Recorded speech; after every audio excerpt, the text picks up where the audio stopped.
Merci d'avoir accepté notre invitation. Merci de m'avoir invité. Vous vous produisez ce soir sur la scène du Cabaret Vert. Vous êtes en pleine tournée estivale. Vous étiez en Bretagne, je crois, il n'y a pas très longtemps, à Malétroit. L'été, c'est la période des festivals. C'est toujours un plaisir pour vous? C'est vrai, en France maintenant, on a beaucoup de festivals tout l'été. Il y en a peut-être un petit peu moins, je crois, parce qu'on a moins de subventions publiques sur beaucoup de festivals. Donc il y en a certains qui n'arrivent pas à tenir le choc. Mais nous, les artistes, les chanteurs, on pourrait dire que La Cigale ayant chanté tout l'été, c'est vraiment pour nous là, oui.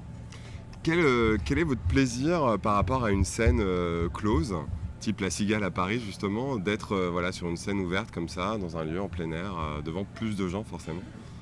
La particularité des festivals comme ça, c'est surtout d'avoir un public qui n'est pas forcément le nôtre. Il faut aller Alors, conquérir un public qui ne vous connaît pas forcément, qui vient peut-être pas uniquement il faut pour vous, c'est ça? satisfaire un public qui nous connaît pas forcément ou qui connaît une ou deux chansons.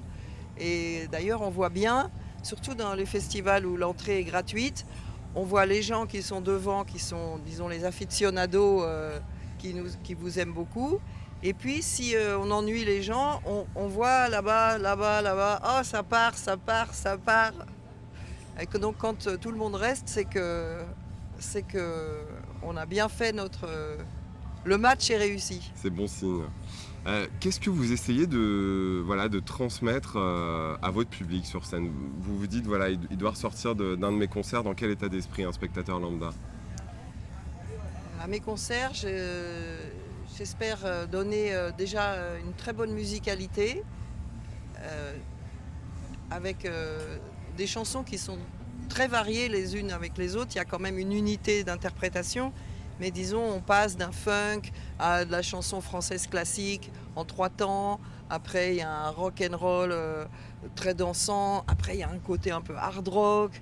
Après il y a de la musique un peu étrange. Donc déjà ce côté musical et puis les émotions qui peuvent être qu'il y a dans toutes les chansons, c'est-à-dire ça peut être de la joie, ça peut être de la tristesse, ça peut être du rêve, et puis aussi on me parle souvent de mon énergie qui vient comme ça un peu et j'ai réfléchi, je me suis dit que c'est vrai que c'est quelque chose qui en moi monte quand je suis sur scène comme s'il fallait il y avait une énergie vitale qu'il fallait que je passe. Quand vous ressortez d'un concert, justement, après avoir donné autant d'énergie, vous êtes dans quel état d'esprit?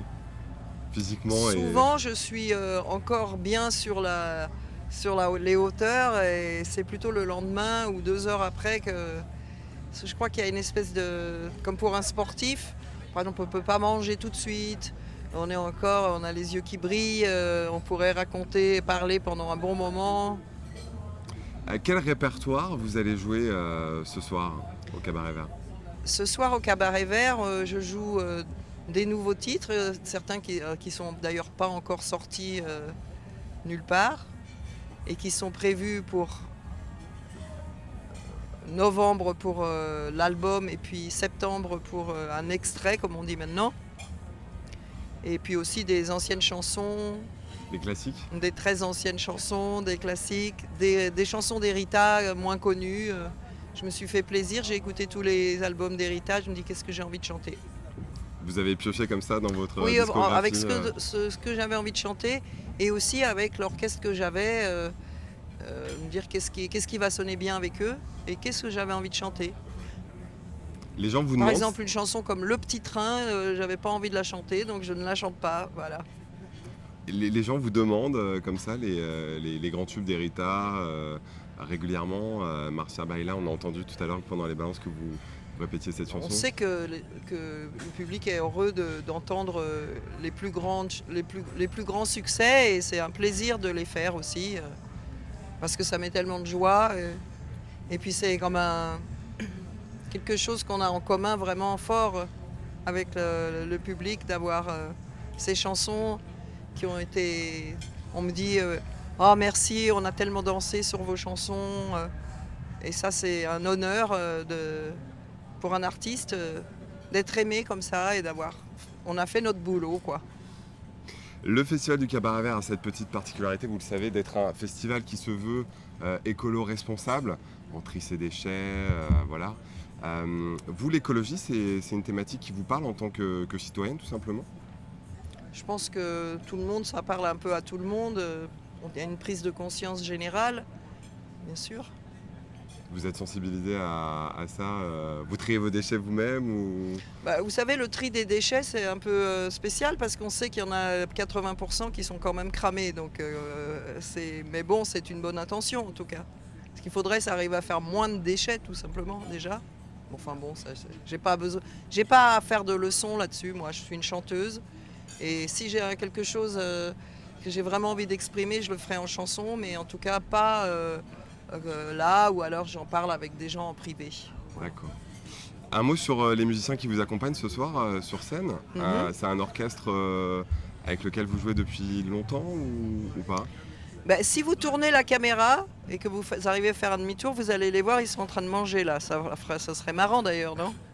Donc à gauche, vous avez Nicolas Liénard, le clavier, vous avez Noël Assolo, le bassiste, et Paul Pavillon à la guitare et à la fourchette.